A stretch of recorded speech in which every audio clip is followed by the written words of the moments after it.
hey, if you're going to operate in this land and walk in this identity that God has called you to effectively, then you're going to have to take on the mind of Christ. You're going to have to know that you are the oak that is inside that small little acorn.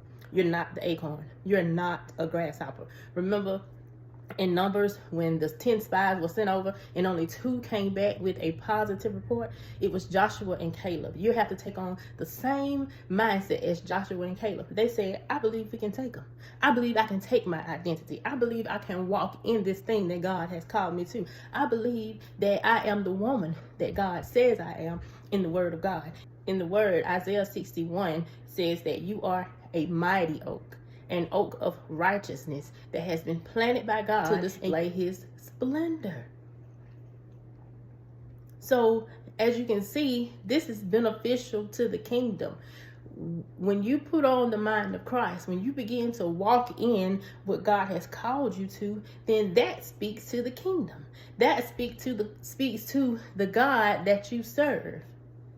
That makes people want to know, who is this God that you serve? Because you are on display and you display splendor.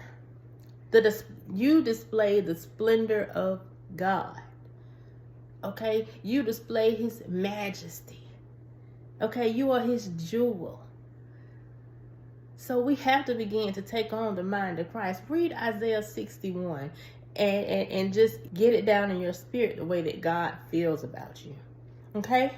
So just remember, you're not an acorn. You are an oak tree. You are mighty and strong. And remember what we talked about in the video before this. You are unflinching, unshakable, uncommon in fortitude. You have unshakable faith. You walk with your head up high, your shoulders squared, and your spine straight.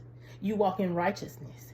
You walk in courage, and you walk in faith, and you walk in grace. So just remember and never forget that you are the splendor of his righteousness. You walk in his image. You are the image of Christ. Talk to you later.